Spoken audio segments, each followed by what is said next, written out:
A GM escolheu Brasília, capital federal, para apresentar o novo Chevrolet Spark EUV. Para apresentar este carro, que promete fazer uma revolução na mobilidade elétrica do Brasil, eu convidei dois executivos da GM, porque eles vão explicar com linguagem bem simples quais são as características desse carro e também os planos da GM para esse carro, né? Para a eletrificação. Então eu vou conversar primeiro com a Paula Sayani, que ela é diretora de marketing de produto, tá? E ela vai explicar todos os detalhes do carro, e depois com o Fábio Rua, que é o vice-presidente da GM, e ele vai falar sobre as estratégias de eletrificação da General Motors. Vamos lá?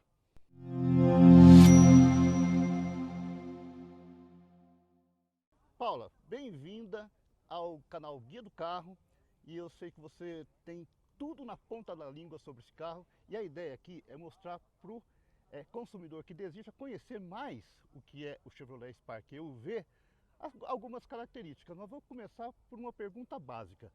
Se os carros elétricos são EV, por que este carro é chamado de EUV?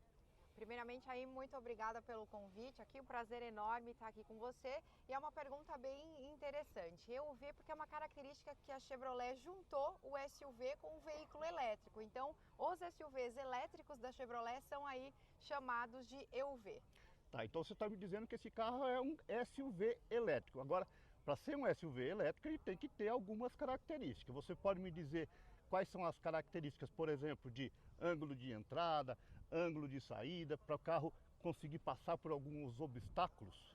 É um SUV 100% elétrico e a gente fala que os projetistas tiveram aí muita criatividade na hora de colocar as linhas desse SUV, desenhar as proporções, porque ao olhar para o veículo você não sabe se a gente está falando de um veículo compacto, um veículo médio ou um veículo grande.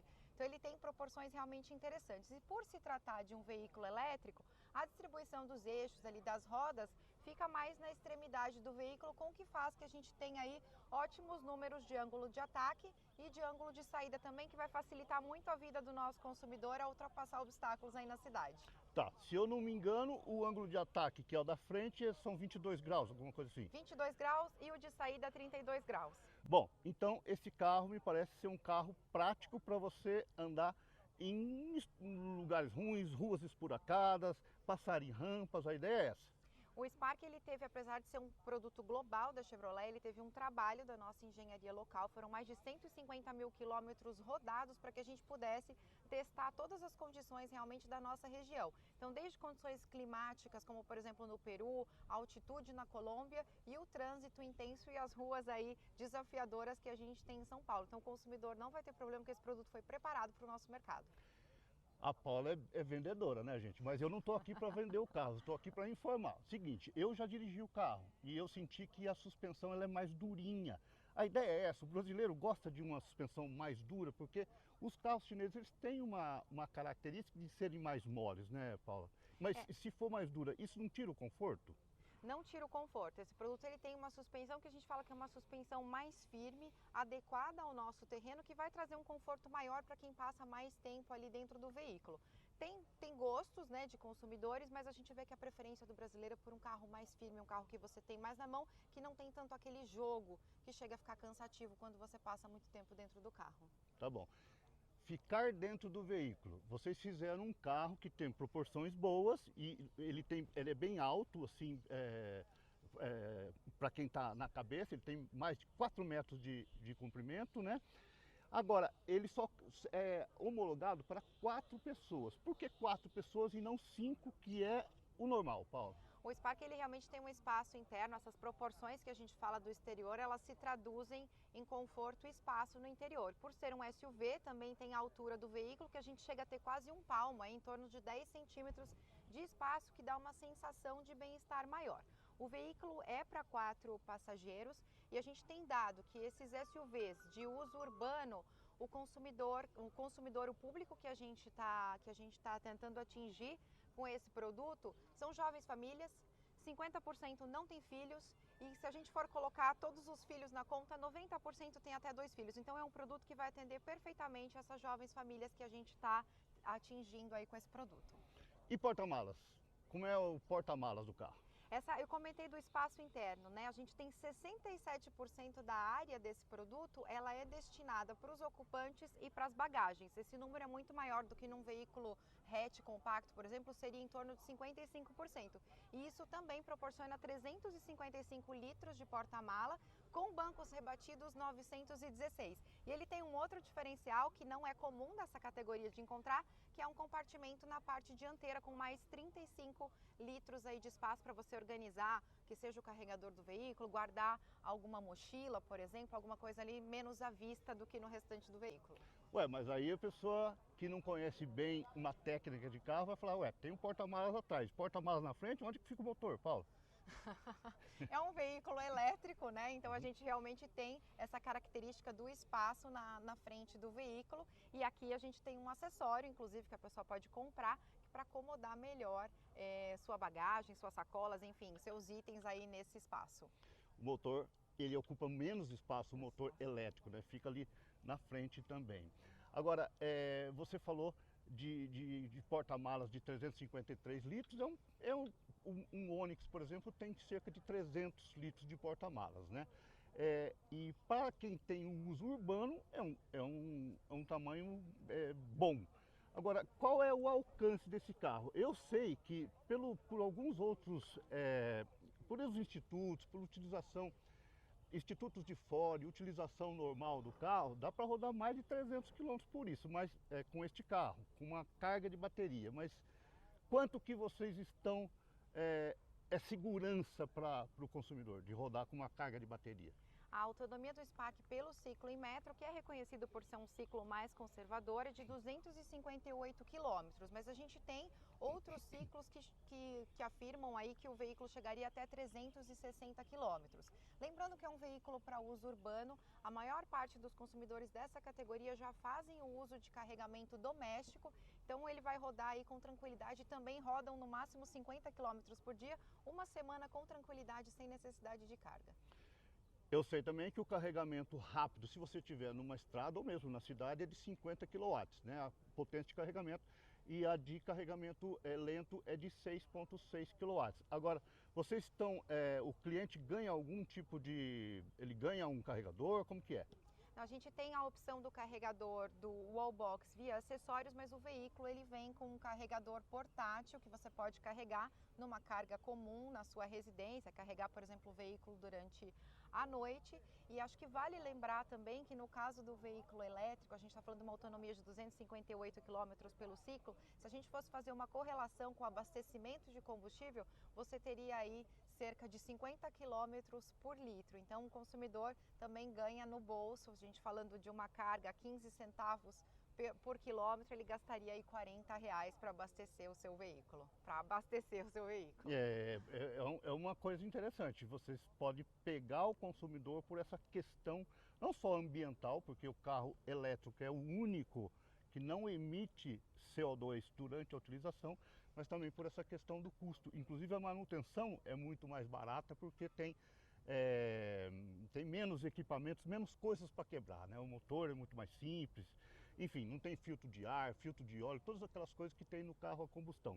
Agora, falando um pouquinho sobre dirigibilidade,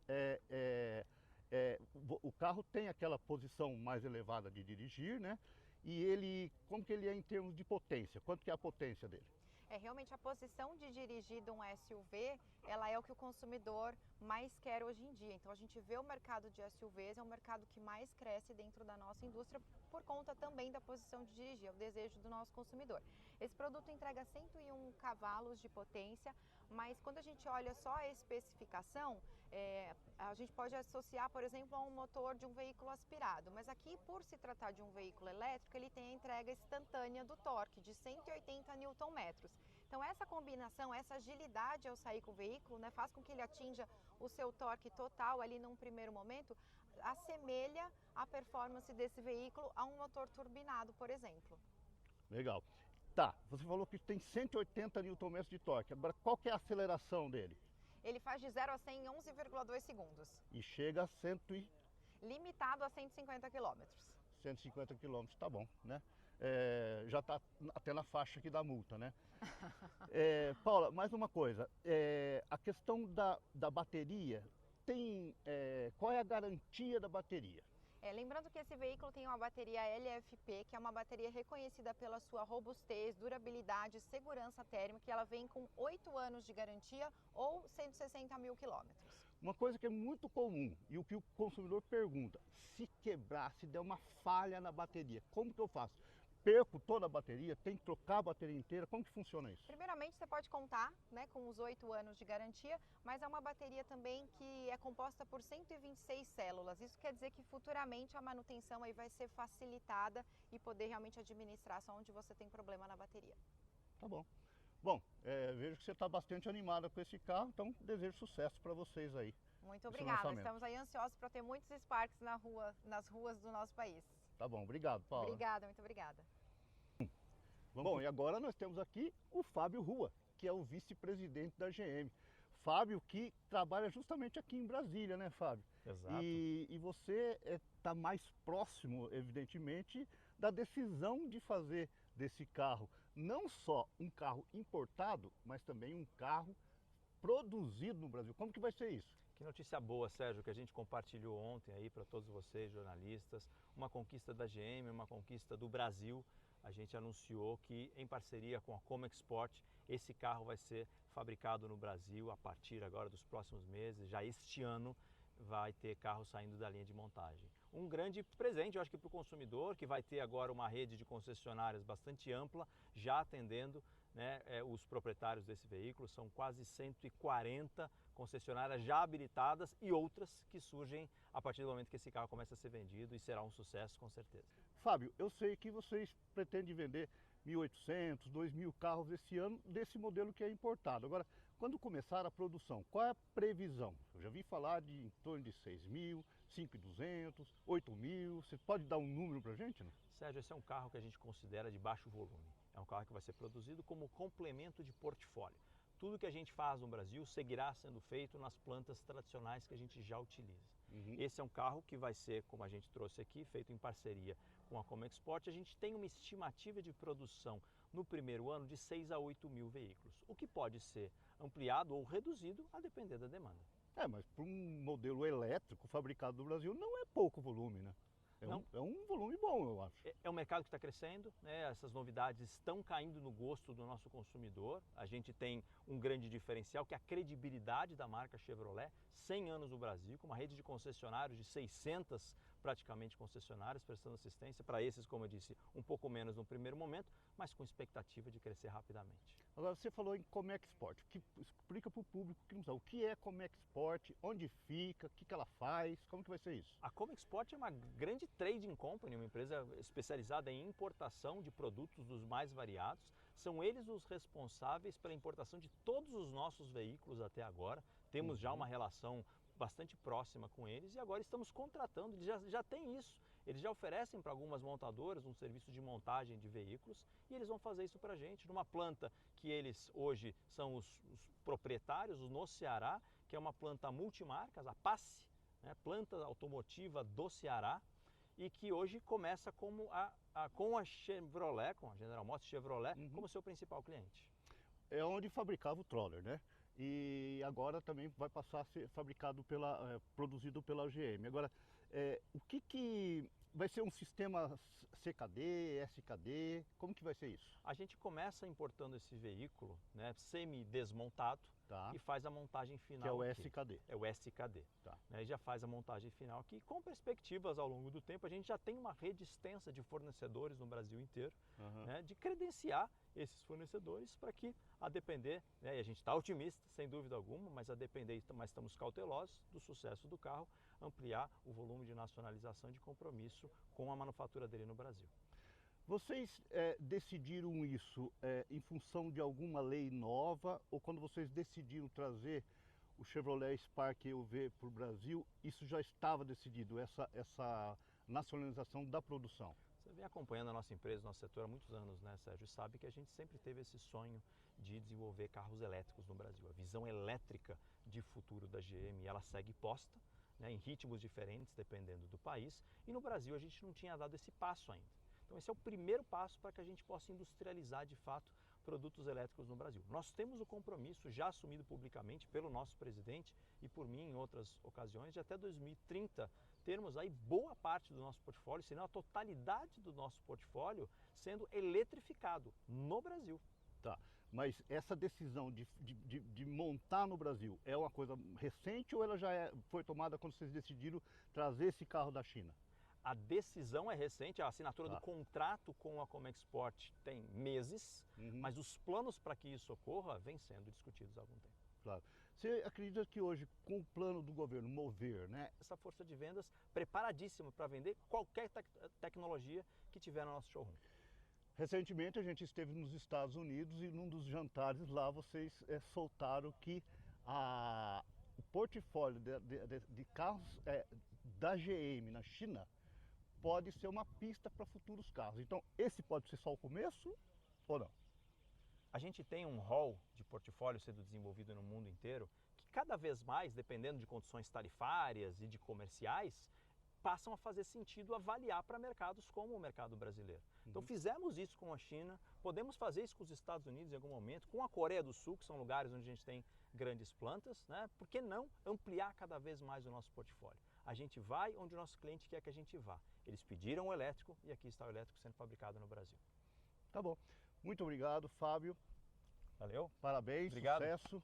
Gente, é isso. Então tá aqui uma conversa muito esclarecedora com a Paula Sayane, também com o Fábio Rua, que é assim uma pessoa que veio para o mercado automotivo. Ele era de fora do mercado automotivo, mas ele pegou isso com uma garra muito forte, entendeu como isso funciona, e isso tudo que vocês estão realizando também é mérito seu e do Santiago, que também é um presidente visionário e eu admiro muito. Obrigado. Então, desejo sucesso para vocês e que esse carro realmente atenda às expectativas do nosso público, né? Aí deixo com vocês nos comentários, curta este vídeo, compartilhe, faça seus comentários e assine. Assine não, se inscreva, porque é de graça, tá? Se inscreva no canal Guia do Carro e a gente se vê no próximo vídeo. Valeu, gente.